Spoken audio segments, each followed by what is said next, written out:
Hello, Jamie here from Inky and Scrappy, sharing with you today some no-line watercolor. Using Canson XL paper and Ink on 3's Fade Out ink and Fawn's new You Goat This stamp set to create a scene and then watercolor it. I'm using some Avery removable label paper there for my mask, and I just use some removable adhesive on the back of it so I can use the mask later on. And then just laying out the scene there. So when I first saw that baby goat image on the stamp set, I thought it would make an amazing baby card. And so that's where the idea for this one came, and that's where I'm going with it. So I'm new to the Ink on 3's Fade Out ink, and so it was a little bit of a challenge maybe to figure out how it works the best. But once I figured it out, it went fairly well. You have to make sure that you color on top of it to get the color to kind of pick up that line. And so that was, I had to go back in my layers and make sure I hit that right. And I am using Distress Reinkers today for my watercolor technique. So I'm using it in Black Soot, Walnut Stain, Vintage Photo, and Stormy Sky. And then I will use my ink cubes in Lucky Clover and Forest Moss. So I am showing you this in real time for a little bit. It's watercolor and it's no line, so it's fairly slow going at first. I did use a super small brush for my first image, and I did end up going down to my paint desk and picking up a couple more of my smaller size but bigger than these detail brushes. So I used some round ones on the other one, and it didn't take quite as long, and it was my second go around, so I kind of knew a little bit more what I was going for and what I needed to do. So I'm just going in and trying to figure out where I want the shadows and figure out the lines and how the no line or the fade out ink works.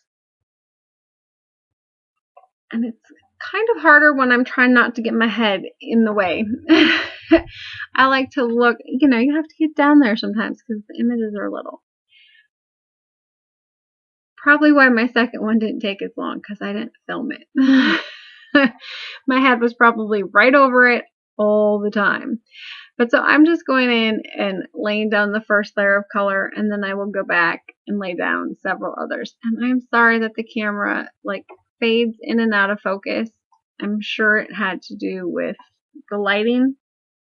The light comes in from my right side, and so when it's later in the day, the sun goes down and it gets really bright when it is sunny out. And it was sunny, gorgeous yesterday. So I'm just going in. I sped this up quite a bit. I want to say it's at 16%. So if you want to watch it in real time, you can always slow it down in your settings, on your playback settings. Or if you don't want to watch it, you can zoom ahead and find where I'm done coloring. So my niece has goats, and they are so adorable when they're little. This year will be the 3rd year she has babies. I'm thinking she has, last year she had 2 mamas. I think she had 2 mamas last year, so I don't know if this year she has more mamas or if it's just the 2 mamas again. But they are so adorable when they come out. So when they have goats, we usually try to get down there in the first week because they're so tiny that first week, and then they grow really fast. We were lucky last year to be out east visiting my dad when my aunt and her husband, their goats had they had 2 babies. I think they had 2 babies. Or was it 1? It might have only been 1. I don't remember, but they were adorable. So we got to go and visit and see those goats when they were, I think there was 2. We got to see those goats when they were less than 12 hours old. It was They're so adorable. So sweet. And then they grow up fast and then they headbutt you and stuff. But they're usually pretty sweet. So I'm just going in with the grass here and then adding in some detail. Figuring out that I probably want to put a shadow underneath them. And so I'm going in with some really watered down black soot here. And then just adding in some shadow, kind of following what the goat probably looks like up above, what its shadow might look like down below, within reason. And then I will go in with the blue and I tried to cheat and use the big one. It didn't work for that. Too many small spaces in there. So I'm just going in with the blue and adding in some sky there. And then this did sit overnight. I think it's at overnight to dry before I went in and did some of the finer detail there.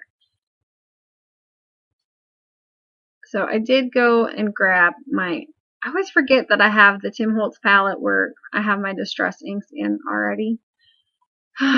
So I used the softest pink that he makes. I don't remember what the name is off the top of my head.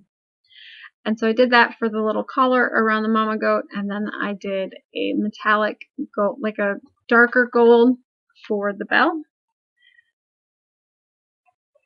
And then I went in here and added the black soot, and I should have watered it down a little bit more, because when you're painting with the distress oxide ink, or the distress ink, sorry, not oxides, with the plain distress inks, I'm sure the oxides have it too, but there's the resin in it, and if you don't water it down enough, the resin doesn't dry.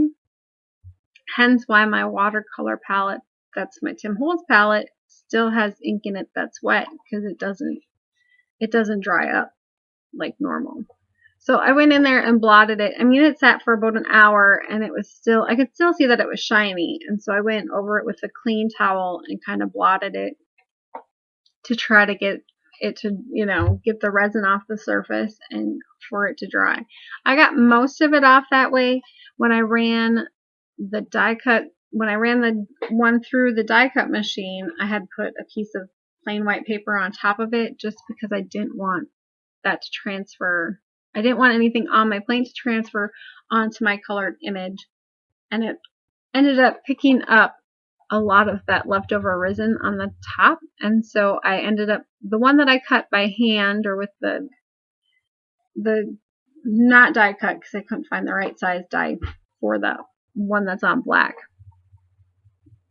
I ended up running that one through with the plain piece of paper on top, the die cut machine, just to get that leftover resin off of it, and that seemed to work well. So I had to shop my stash for some sentiments, and this one it's from Colorado Craft Company's Savvy Sentiments. It is love quotes, and I just loved that sentiment. I don't know why, I just fell in love with it. I think it's that whole, when you're a mom and you see the baby on the screen for the first time and your heart whispers, that's the one. Maybe that's the one that's going to make me a mom, sort of thing. That was just, I don't know. It struck me in my heart this morning, and that's just, yep, I had to do one with that. So it ended up not fitting on the A2 size card. I ended up putting it on a 5x7 card base and then just cutting off until it looked like it was about the same distance all the way around. It ended up being about a 5x5.5 inch card. I will just put it in a 5x7 envelope and mail it that way. And this one says, "Welcome, little one." And the sentiment on that one is from Tailored Expression using Tim Holtz Hickory Smoke Distress Glaze. Because I wanted to keep them both fairly mild. Should I say muted? Mild? I wanted this one to I wanted the image to be the star of the card. I really didn't want to distract much from it. I'm just going in and doing the inside of the card, keeping it fairly light and simple. So the little baby goat in that fade out ink with the congratulations in the fade out ink, and then just the black little sentiment, a new baby to love. And I will do the same image on the other card, and then we will finish them up with some embellishments. So I didn't have any gray embellishments for the one, but I did have black hearts for this one. So I kept it super simple, just 3 little black hearts, and I thought it turned out darling. And then this one, since I didn't have black, and I really didn't want to do the light pink, even though it would have worked, but I didn't want to make it for a boy or a girl. I kind of wanted to keep them neutral. I just went in with my Copics and colored the individual hearts and finished it up. So there are the 2 cards. Thank you for watching. Feel free to subscribe and have a good day.